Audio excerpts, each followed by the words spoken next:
Hi, I'm Lynn Marie Smith. I'm 22 years old. I'm moving out of Austin right now, going back to Denver, Colorado, but I grew up in Washington, D.C.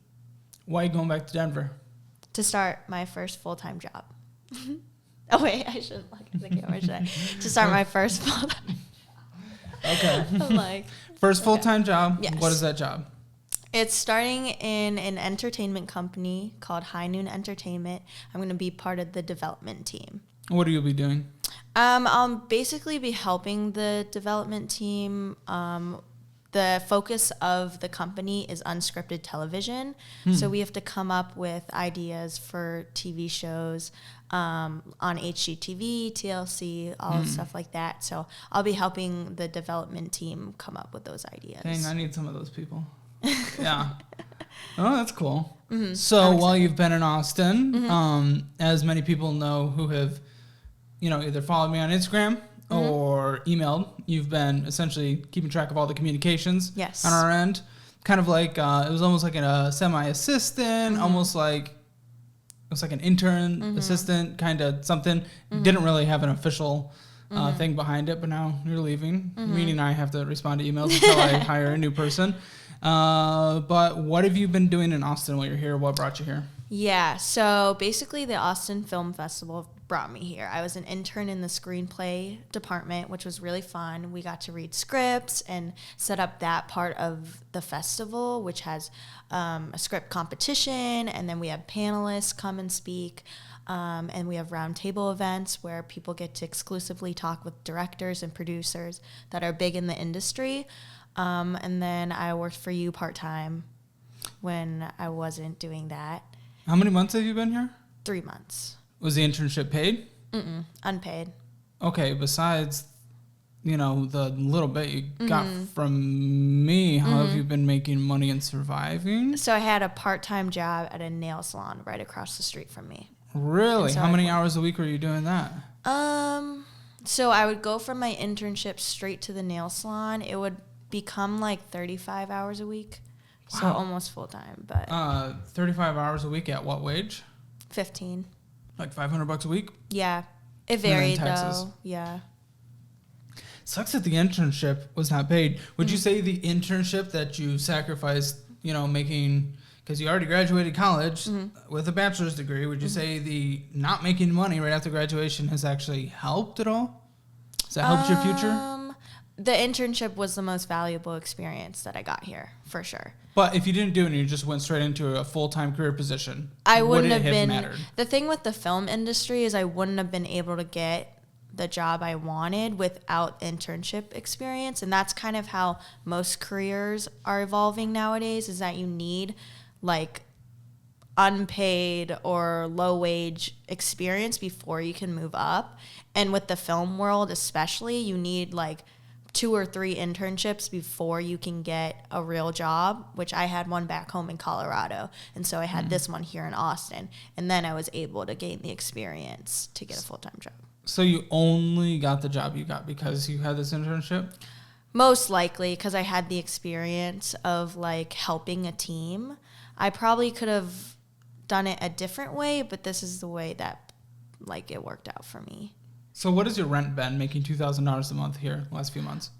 Good question. I don't pay it. I can tell you how much it is. Who pays it? My parents do. Oh, okay. Yeah. Well, that helps. How much was it? Well, now it doesn't matter, like, but yeah. It was like $1,100, and I lived in Highlands. Yeah, that would have been really bad for you. What like expenses did you have to take care of? Because you're earning $2,000 a month, not much, especially for an expensive city like this one. Yeah. Mainly gas and food. Groceries. Gas and food. Yeah. I don't know about groceries, but yeah. Oh, is it not in my... It's mostly going out to eat, is it not? Okay. That was when my friends visited, so that Oh, so it was a unique month. Yeah. But my most recent month. Yeah. Which is what everyone on this show says, to be very clear, as you have probably seen. It's a unique month. Every month is unique, and it gets replaced by something else the next month. Like, yes, maybe the eating out that much was crazy, but it would have been replaced by something else the next month. This month, it's probably being replaced by all your moving expenses. the month before that, it was something else. Who knows? But yeah, you definitely spend a lot of money for $2,000 a month. So let's look in your checking. Okay. Not too much spending here, but what I don't like is $21 starting, $13 ending, only almost $400 in, almost $400 out. That's a scary balance to have in a checking account. That's uber scary. And you have lots of subscriptions, which is something I would not advise someone in your position of. Luckily, you have financial support, it sounds like, and we'll talk about that more in depth. But immediately, with $2,000 a month, having a Spotify subscription, some Google subscriptions, Apple subscriptions, sending out Venmos and Lyfts and Tyson's Tacos and Venmo Venmo, a Google storage thing, Glassons. I don't know what that is. Glassons? That's a store, online shopping. Yeah, so this was basically when my friends were here. And we would eat out a lot, and I'd have to Venmo a lot. International transaction fee. You had a couple of those. For Australian stores. Shop here. I don't have time to shop here. I don't have time to go out shopping. I have to online shop. That doesn't make sense. Online shop stores here. Wait, like American stores? Sure. Most places are international online stores. You're the first person. No, there was only one other person out of all the 2 interviews a week that I've done with international fees. So that's not incredibly common the way you're doing it compared to what everyone else is doing. I guess the stores I prefer are international. Like the stores I shop at, the quality that they are, I trust more than other stores. I'm trying to think of American stores. Like, I don't know. Amazon. Oh, I don't have an Amazon account anymore. I canceled that. Uber Trip, Pete's, Uber Trip, Lyft. Yeah, that's all my friends. Global Triangle. Oh, yeah, that's international. That's expensive. That's just that right there is 5% of the money you bring in on a monthly basis. That purchase was over 5%. It's crazy. International transaction fee again. The more and more you do those, the more and more they'll add up. And Venmoing out, In-N-Out Burger, out of all burger places, you get the one with the crappiest best fries. No, I don't get the fries. 2 burgers. That's the rule. I mean, if you want the most basic burger. No, they're the best burger. I'm an In-N-Out stan. Better than Shake Shack? I just love In-N-Out so much. And Shake Shack is objectively better. It's twice as expensive, but it's that's twice the flavor. In-N-Out for the affordability. It's economically responsible. Great affordability, and the burger tastes good for what it costs. But when you compare it to like any other burger, like Culver's. So that would be a bad decision.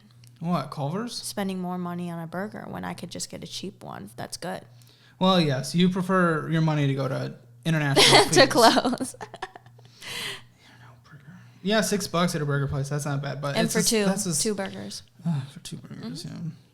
They're okay. Yeah, they're good. They're the best. Well, all right. That's too far. Well, okay, Five Guys may be better, but I'm not going to spend like $10 on one burger. Shake Shack and Culver's are much better. I don't know. Whataburger is very basic. I don't know why people like that. I don't like Whataburger, yeah. Dry, wide patties. It's weird. Whatever. Apple subscription, Too Good To Go Inc. and Venmo. Okay. Too Good To Go, supporting my local community. It's an app where like restaurants or places that are selling, and at the end of the day, they give away their food for like $5. I like supportive stuff, but when you're spending 25% of your income on your checking account on mostly just BS, crap you don't need. I did buy those for my friends that were coming, so that's not something I would normally do. Sorry to make it difficult. Well, I don't know. That's what you say, but this is the math that's in front of us. And yeah. That's a lot of money when you don't make much money. So we'll get into that support side. Yes. Now, what's bad on your credit card? Good part, you paid off. Bad part, you spent more on your credit card than you make on a monthly basis. It's the Airbnb charge. Yes, it is. Yeah. Well, no, it's not just the Airbnb. Half of it is the Airbnb. That's insane. 1,319. Where'd you go? That's my rental. Oh, that's the rental. It's Airbnb. Yeah. Oh, man. And they like upcharge so much nowadays. Yeah, that sucks. But But you know it's not that? At my parents' P. Terry's, that's a good burger. Oh, yeah. I think that's when my In-N-Out. boyfriend came, too. That's better than In-N-Out. Yeah. The fries are by far better than In-N-Out. Both fries are bad. Both fries are not great, but much better than In-N-Out. But P. Terry's, the burger is bad, but the chicken sandwich is good. Oh, the burger's not bad. Yeah, it is. What are you? What are you? I have particular palate. Yeah. Dry. Austin Sports and Social, $80. AMC Online. First of all, that's a sports First of all, league. this is the home of Alamo Drafthouse. We have like 1 billion and all movie eats and stuff. And you go to AMC where the magic happens. Yeah. AMC where they play 30 minutes of ads about AMC before the movie starts, and you go to AMC. We have so many good movie theaters here, and you go to AMC. Can I rebut that? Try. It was National Cinema Day, so I was supporting the cinemas. And National Cinema Day, so you go to the biggest chain imaginable. Well, they were doing it. Alamo wasn't participating. Sorry. Also, the sports league is so that I could have a better experience. You like burgers that AMC Austin. makes. Frozen burgers, probably. We didn't get any food, actually. We just bought the tickets. I wouldn't. But the the Austin sports place is so I could have a better experience in Austin. I joined a sports league. I was actually the pickleball champ with my team. So, yeah, that was a good purchase. Must be nice to be in a position of privilege, isn't it? Yeah. Because you do not make this kind of money. TJ Maxx, Tyson's Tacos, COA Parks and Rec, Circuit of the Americas? Is that what that is? Pete's Dueling Piano. Yeah, that place is cool. Haymaker, Mikasa, Olive Garden. Why are you going to Olive Garden? Oh, my God. Amy's Ice Cream, the Parlor Room. Another cool place. This is all my boyfriend here. Frontier, it's all money that was spent too. I don't care what the reason was. It was money that was spent. Frontier AI, Bureau Cheese Kitchen, Lyft, Parlor Room again. There's your Airbnb, crazy. Toyota, that kind of sucks. $80 was like a checkup or what happened? No, my car wouldn't start. Oh no. So even more was spent than that the month before. But yeah, I had car issues. And the Blind Pig. I like the Blind Pig. It was fun. Good music, usually. Okay. That's so much spending. Why? My reasoning. Well, my reasoning for part of it is the Airbnb. Part of it is people visiting. So I can't just sit at home and not experience. But not everything is go spend $80 on a thing. Well, the $80 is the Austin SSC. Well, I mean, there's a lot of other stuff too. The Dueling Piano, $30. Yeah. Olive Garden was $35. I love Olive Garden. They just brought back the never-ending pasta, so I will be there again. Trust me. Frontier, $70. Okay, those Frontier, are flights. $70. But I had to get them now because they were cheap before they increase. Okay, So that's a future problem. Do you feel like you have not started your adult life yet? Yes. Not in a bad way. Your finances reflect that. Not in a bad way. I'm freshly graduated. A lot of people I know don't even have jobs yet. Or graduated 6 months ago. Yeah. And I had a job this summer. So I worked full-time this summer. Then I came to Austin. It was like a 3-month vacation, basically. But I still worked pretty hard. When do you graduate to hard. being an adult with big girl responsibilities? With my first job, which I'm going to start next week. And then how does that change?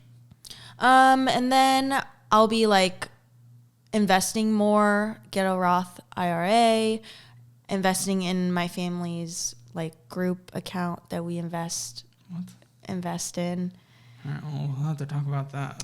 And then, yeah, when I start building like a retirement account, an emergency fund, all of that, that's when I consider myself adulting. It's really not that bad. I know you're trying to make it out bad, but it's really not that bad.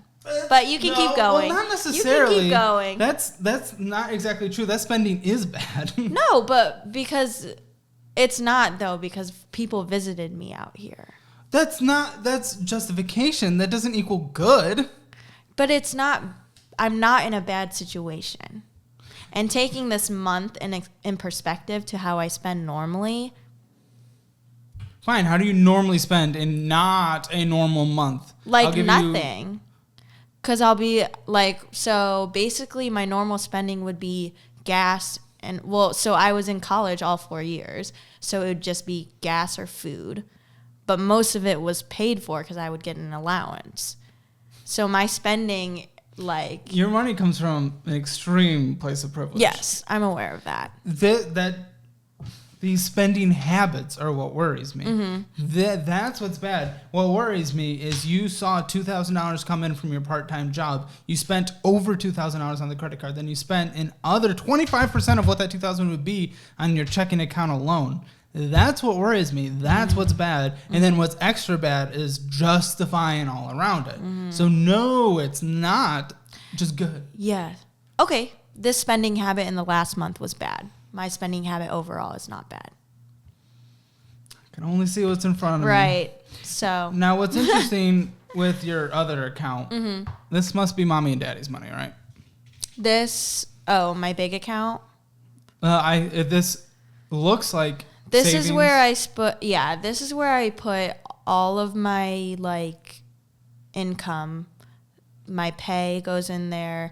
My parents don't put any money in there other than the Airbnb. So you saved up $13,222 on your own? Well, ever since I was like born. Yes. Okay. A lot of that is because rent never existed though? Yes. Okay. And you own your car outright? Well, my parents Your parents do. own your car. So a lot of the money that you've been able to save, and I like the figure that's in here, it's because of those situations. Yes. Okay. Fully. Okay. And that's okay. I love supportive parents, especially through college. I think it's time for you to kind of move past. But yeah, I'm glad you were able to get this. I think, the good part is, well, it's weird that everything kind of flows through here to pay off things. Really? Maybe because I mean, that's just how my parents set it up. No, it's fine the way it is. It's not how it operates in the future. So I think what you're going to do, non-official financial advice, if I was in your shoes, the $14,402, which it grew to, is going to become $15,000.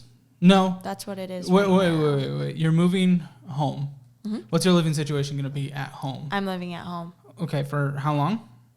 My parents are going to be moving out to Minnesota in the summer. So that's when I'll have to find my own place. With my sister, though. Okay. With your sister? She lives in Colorado. She has her licensure in teaching, so she's stuck in Colorado. And then I have my job in Colorado, so we'll both live together. Nothing. Well, you said stuck in Colorado. Oh, I mean, she can't leave unless she wants to get a different licensure in a different state. Okay. I was going to say, everything I've heard about Colorado is nice. Yeah, I can't wait to be back there. Minnesota, though. Cold. Worst state out of the 50 states. Is it? 50, yeah, in my opinion. Jeez, Yeah. I wasn't going to say that. I mean, I know they got good breweries. It's just a little nippy. Okay, so I would, in that situation, what's like the rent targets you guys are going to be looking for, you and your sister?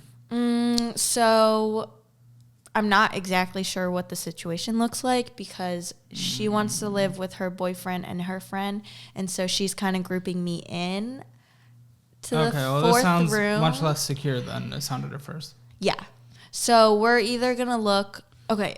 What's the town you're moving to? What's the town you're going to be in? It's called Boulder, which is a suburb of Denver / Boulder. Broomfield, sorry. Which is a suburb of Boulder and Denver. It's a weird situation because my sister's boyfriend's dad might be sailing the country, so he might leave his house to the sun and have us rent from him in his house. I don't know. That's the situation we're most secure about. What are you on about? I know. It's random, but it works. Anyway, so that's what we're hoping for. All right. Rent is expensive there. He would be renting to us. No, I know. I'm just going to go based off of a general perspective because it's too far away. All these things sound uncertain.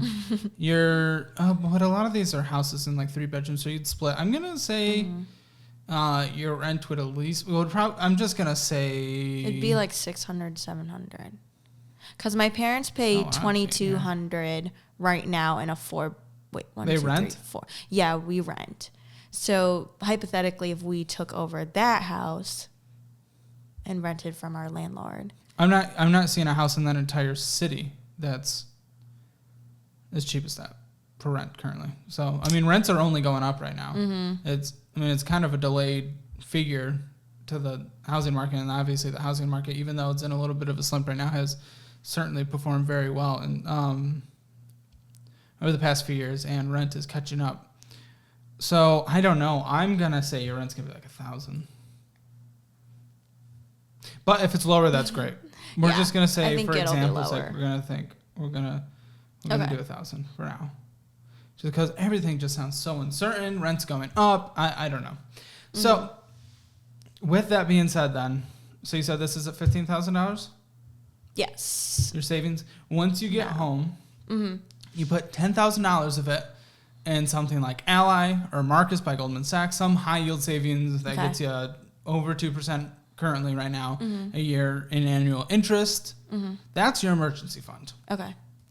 That you just never touch it. It sits there. At least your money can keep coming in and out of this account if you want, but that's where $10,000 sits. Okay. What I would then do, just in your situation living at home, I'd just make sure your checking account never goes below $1,000. But other than that, since your expenses are going to be minimal again, and we still have some things to talk about, but that's where I start taking a good chunk of that towards investing in here. I would probably take like $3,500 of the $5,000 that's left in here. Okay. Just immediately put that in your Roth. Okay. All right, through like Fidelity or something. Okay. That's fine. And then just pick a fund that like mimics the S&P 500, and that's okay.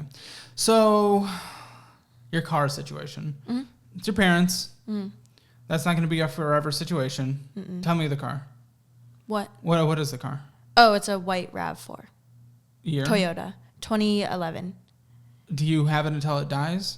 Okay. And then... So it's Toyota. That's good. How many miles? I don't even know. Probably, I think last I checked, it was like 280,000. That is a lot, but I don't know anything about cars, but the comment section has educated me on it that Toyotas are pretty good. So yeah, they're a good car. But with almost 300,000 miles, I think one thing I might do is actually, your new job. Yes. What are you going to be making? $20 an hour. That's hourly? 40 hours a week? And you're going to be mad at me, but my parents are going to get me a car. Why? Dies. That's just what it's my mom's thing. She didn't grow up with much, so it's her. No, I'm not mad at it. I'm just like, when does Lynn's adult life start? Like, if parents want to do anything, they can, but when does Lynn's life start? So, I mean, that's great. I mean, do it. Mama and Papa Lynn, but it's okay. Oh, my hair's been weird this whole time. No one told me to uncrunch it? What? It looks the same. No, it doesn't. Yeah, it does. It absolutely does not. What are you talking about? Oh, now it looks more fluffy. I noticed now. I didn't really. Yeah, I didn't notice at first. Well, I'm sorry, camera. My two helpers here suck and don't care about how I look. It looked fine before. It just looks fluffier now. Yeah, now it just looks like normal hair. Yeah. Before it was like all wet. Oh, how many minutes have I just been sitting here just all crunchy? Oh. It's okay. I didn't. Lynn, I just woke up. Lynn, it's your last day on the job and you're fired. My hair's bad too, so don't worry. Oh my goodness. Oh, well, okay, that's fine. $20 an hour, 40 hours a week. Yeah, it's not great, but $41,000 a year. Got to start from the bottom. 32. It'll be like $32,000 a year-ish after taxes, probably. Okay. So when's this new car? What's like the situation? How does this work? So basically, my parents are really into hybrid cars, and Toyota makes some of the best right now at the moment, because some of the brands aren't coming out with them fast enough. Anyways, it's a Toyota RAV. It's a hybrid. My dad got one 2 years ago. My sister got one a year ago. So I'm driving the oldest car in the family. I guess when my car dies, I might just take public transportation for a while just because it's really good in Colorado. But I don't know. Eventually, I'll be getting a hybrid. You don't know when? Mm-mm. I mean, because I guess if my car dies, I'm fully like, I'll take the public transportation, the bus, the metro, whatever. So I guess it's whenever. Well, again, this is with the living situation. This is just so uncertain. I'm like, what I was originally going to say, like, okay, 300,000 miles on this thing. Maybe we start saving up a little bit on the side for a car fund. And now we're like, yeah, but I'm going to get this car, but I have no idea when. And when my car dies, I might have to use public transportation. How do you even operate on that? This is so obscure. I'm so confused. Like, do you save money for a car? Do you know for a fact you are going to get this car? 100% fact. Yes. Have a conversation with them, like, when this is going to happen, but so you can financially prepare. But it doesn't really matter when it happens for me. It'll happen when it happens, if that makes sense. Kind of. If you're without a car, that is different. But being without a car in Colorado isn't as big of a deal as it is. It's not as bad, but it's like, I mean, you still live, that Bloomingfield is still the absolute furthest outskirt possible of the Denver area. It's only 20 minutes. The bus takes you straight there. Okay. I mean, it's fine. If you want to do public transportation, it's fine. I like good public transportation. I just know that American cities are more anti-human, pro-car infrastructure. It's pretty good. Okay. So no car fund, I guess. So $32,000 a year. You're going to be living at home. You already have your emergency fund set up. So we want you to invest. But you mentioned this thing about a family investing thing. Tell me. So it's through a company based out of Minneapolis. And I guess our family has always just had accounts with them. So my parents opened accounts with them. And it's like each family member has accounts, but I don't know exactly, but because we're all linked together, like those financial advisors who invest. Yes, they invest for us. Okay. I think I have like 5,000. I couldn't figure out my login, which is why I don't. You think you have 5,000 in there right now? I think my parents put in 5,000 for graduation. I didn't get anything for graduation. Well, of course, didn't pay for college or rent, but 2 free cars. Yeah, but they put in 5,000 for graduation. So there's 5,000 in there that I know of.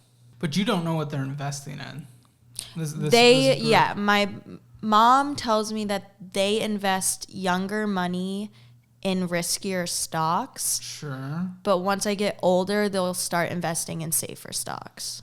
And is that what you want to do versus just, being in charge of your own money? Yeah. I mean, just because I trust it, because my family puts their money in there too, so. And how wealthy are they? Pretty well off. How wealthy? Well, I mean, everyone's somewhat of a millionaire. Before putting money into that, what I would do is have a conversation with them. If your money's going to be going in there on a more concrete basis going forward, yeah, I just definitely understand what's going on. Because I don't have any thoughts without knowing what it is, other than like you should have thoughts. But what I would do, depending if what they're putting it in, I mean, the way I do it, again, not official financial advice, I put like essentially 75% in just different mutual funds that mimic the market, and then the other 25% of my stock or crypto portfolio can be in more riskier single stock buys or plays or anything like that, because that's a pretty well balance, and then also real estate as well. So what do you want to do? What do you want to do with your money? $32,000 a year. You have no expenses but gas and food. What do I want with my income when I have my full-time job? Yeah, like what do you want to do in terms of investing or saving? Like where do you want this money to go? Into the account. All of it? I want to invest. Why all into the account? Not all of it. I want to invest some in the account, save some, because eventually I'll want to get a house. That's in the far future though. But yeah, I want to start building out like a house fund. Yeah, but nothing to pay off right now. Yeah, no, you have no debts. That's great. I would do minimum $500 a month into your Roth IRA, so you at least max that out, and then just understand where this is going. And then if the rest goes into this fund, I'm glad it's performed well. What you should ask, this is the question you should ask, with the parents' money over the course of the last however many decades that they've been doing it, broken down on a yearly basis, on average, what is the average return on their money? If it's lower than 10%, you just put your money in S&P 500 based stuff because it'll perform better than them. If it's over, that's fantastic. Okay. So that might be a good way to determine if you put more or less of your money into this. That's a good question. So 10% should be has to what be you... over 10%. Yeah. Okay. Or else, just put... Yeah, so you'll max out your Roth every year. Does your work offer 401k matches? I haven't received the onboarding stuff yet, so I don't know exactly what they offer. I would take the match if they offer that. Okay. If you don't want to go above that, that's fine. Healthcare? I'm going to stay on my parents. Until you're... How old are you right 22. now? Okay, so you have 4 more years. Yeah. So that's a good amount of time to figure that out. That's fine. Okay. And they're military, so it's really good benefits at the moment. So tell me about your overall financial goals. Next 5, 10, 20 years. Where are you trying to aim and when? I guess for the next 5 years, in the 5 years, I'll be on my parents' health care, but then I'll be getting off it. So I want to get... So job-wise, my goal is to stay with this company like a couple of years, 2 years probably. And then I want to get moved out to the LA office, which will exponentially be more expensive to live in. Yes. Then, hopefully the pay would come with that, but yeah. And then maybe after that, I want to look into getting a house, applying for a mortgage, all of that good stuff. After that, like, what do you mean after that? Well, how many years? Probably when I'm 27. If you want to do it by 27, 5 years from now, it's time to start saving in that fund now. Right. Because it's going to be, if you're trying to buy a house in the Colorado and or LA area, especially the LA area, we're going to need to start saving. So, tell me the rest of the goals and we'll loop back to that. That's about it right now at the moment. Okay. So we want to buy a house. Yes. In 5 years, was it? Yeah, that's the timeline I have for myself. Very flexible though. Yeah, for sure. I don't know if 27 is too young or not, to be honest. So. What do you mean? I don't know. I bought my first too house young? at 25. Oh, okay. So that's not too young then. Well, also depends like dual incomes if I'm married or, Yes, it absolutely does. But we're just going to talk about how much you should save each month starting now to get there. Where's the home going to be? Is it going to be in the LA area? Or the probably Colorado outside. Area? Oh, yeah, California. California. Hopefully. Well, what the math says is $3,333 a month. Without a mortgage? Is what you should start saving now in order to get like a 20% down payment for homes there. It's going to be expensive. But you... Hopefully there's a dual income. How soon? Because I know you're with someone. When do you think that might be? If it's him and he goes into the profession that he wants to, probably by like 26. Okay. Well, we're not going to bank on that. So, in order to put 20% down on like an average house in that area, you need to save starting right now every month $3,333. You're gonna bring in $2,666. So a month after taxes. Yeah, have to get a part-time job. Or just work your way up real quick and just stock as much money aside as you can. Okay. We're definitely maxing out the Roth IRA every year. It might make more sense to start stashing away everything else for a house. If that's really a super important goal to do, stash away everything else for the house. Okay. As much as you can and pile up as much as you can over these next few years. Which is going to suck because you'll be investing less money. You won't be really putting money into this group thing. You'll be maxing out your Roth IRA. We do not want to miss that. Okay. But that's only $6,000 a year. this house for the area you want to buy in, you might be, the dual income could change things. We're not banking on that because you just said if him. So we're certainly not banking on that. It might be more early 30s though. Okay. And that's fair. That's if you start kind of saving pretty aggressively like now, just because the area. It's the area primarily that's making that math work. And the income that you're starting with is a hard one to make that work. So better than none though. Better than none, and you can definitely do it. Just start being aggressive with it, and your monthly payments are pretty much nothing. What's your fun and restaurants and travel gonna look like? Starting soon. Yeah. Entering, as you called it, now you're gonna be entering adult life, even though all your payments are pretty much taken care of except for gas. Yes. So I probably won't be. It'll decrease significantly just because I don't really go out in Denver that much. We moved there after high school, so I don't have any friends or anything, if that makes sense. Why are you moving there then? Aren't you going to be sad? Yeah, but that's where the job is. Couldn't you have gotten a job somewhere else? Yeah, but I really want to live at home. Okay, as long as you're not sad, I'm just... No, yeah, I mean, not it's having like... friends it was not a pleasant... It was sad at first when I was in college, coming back for the breaks and not having anyone to hang out with. But now I'm like very family focused, so I enjoy spending time with my family. I get that. But I go out a lot less. Oh, it's like maybe once a month I'll go out. Yeah. Okay, cool. So I guess then, my final thoughts would be we're maxing out the Roth. We're cutting back your insanity that was this unique month. And we're transferring $10,000 into emergency fund. We're putting about, like $2,500 or $3,000 into a Roth, like pretty much immediately when you move home from here. And then we're maxing out that Roth on a yearly basis, have that mimic something like just follow the markets, a fund that follows the markets in general within Fidelity or something like that. Okay.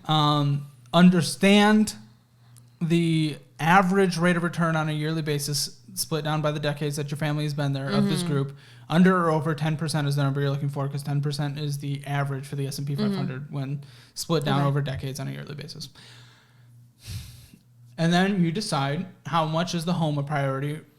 And then if it's a very high priority that you really want this within the next however many years, that's where the money gets stockpiled versus investing in this fund. Okay. If you're a little less and you're like, the home would be nice, but meh, then maybe, more goes into the fund. If you're split down the middle, then split it down the middle. So that's my thoughts. You're in a great position. A lot of that great position has come because of a great amount of privilege. So, and it sounds like you recognize that. That's a good thing. So definitely make sure that when you become wealthy and everything, which I'm sure you will, just based on your position, that you also give back because you've been given such a great position. Yeah, that's my thoughts. What are your final thoughts? Oh, this was super helpful. I'm going to do what you said. I need to figure out what my parents' return on their investments are. I'm definitely going to do the emergency fund, and then I have to open up a Roth IRA, of course. Yeah. And then one more thing I forgot. I would try to nail down and understand the conversation around this future car. Just try to get more definitive information because that could also determine whether or not should you get a car fund. Do you just not worry about it? Right. When is this car? Stuff like that. So that might be something to nail down. I'm definitely going to get a car because it'd be unfair if my sister got a brand new car, and I didn't. That's very privileged to say, but we're twins. It would be super unfair. Lynn. She's been great to work with. I'm going to miss working with her. She's been really good at that email communication, and if you're ever considering hiring her, I would definitely recommend it. She's been great to work with, great communication and everything like that. When it comes to her finances, what do I think? The unique month, everyone says that, so everything that's unique within a month feels, every time I look at finances, that unique thing is replaced with something else unique next month and the month after that and the month previous. So every month is unique in its own special way. I think overall she's in a good financial position because of the privilege that, she's been given from her family. And the word privilege doesn't mean bad. That's not a bad thing. Her family wanted to do this, and it's fantastic. If her family wants to support her through college, absolutely, heck yeah, do that. That's great. Her family's definitely given her a lot of support post-college, and, that's fine, too. There's nothing wrong with how, parents want to do that kind of support. As long as it's not enabling bad behavior, and I wouldn't say that's necessarily doing that here. She obviously spends a lot going out here and having fun and stuff like that. But she has the bones kind of set, I guess you could say, on her financial future. She spoke well about the goals that she wanted to hit. I'm a little nervous about that investing fund that her family uses. As long as she just understands where the money's going, what is the rate of return, then that'll be fine. She cuts back her spending in order to hit the goals that she wants to achieve, like the home. And it sounded like she's willing to do that. So I think it's going to be a little longer than she wants to get the home, especially in the California, LA area. But yeah, overall, because of the position she's in, that did come with a lot of privilege. I would give her a hammer financial score of 8 out of 10, I think, because she's set it for success. The math works, the numbers that she has. Income will be low. She should work pretty hard to get that income up as quick as she can. But obviously the living situation she'll be in is going to be fantastic and helps facilitate that. So if you like this kind of content, make sure to subscribe and stick around. Shout out to my 4 Cups of Coffee supporters of Dio Martinez, Mark, Josh Bennett, Clayton 006, Tyler Chung, Drew Smith, Timothy Williams, Sam I Am, Jason Spriggs, Nicholas Daly, Tom L, Jay Freedom, and Hans. 8 Cups of Coffee supporters making the dream come true. Joseph Strickland, Anthony, Anonymous supporter, and Sam V03. Follow me on Instagram and Twitter, and subscribe and stick around for more. Thanks.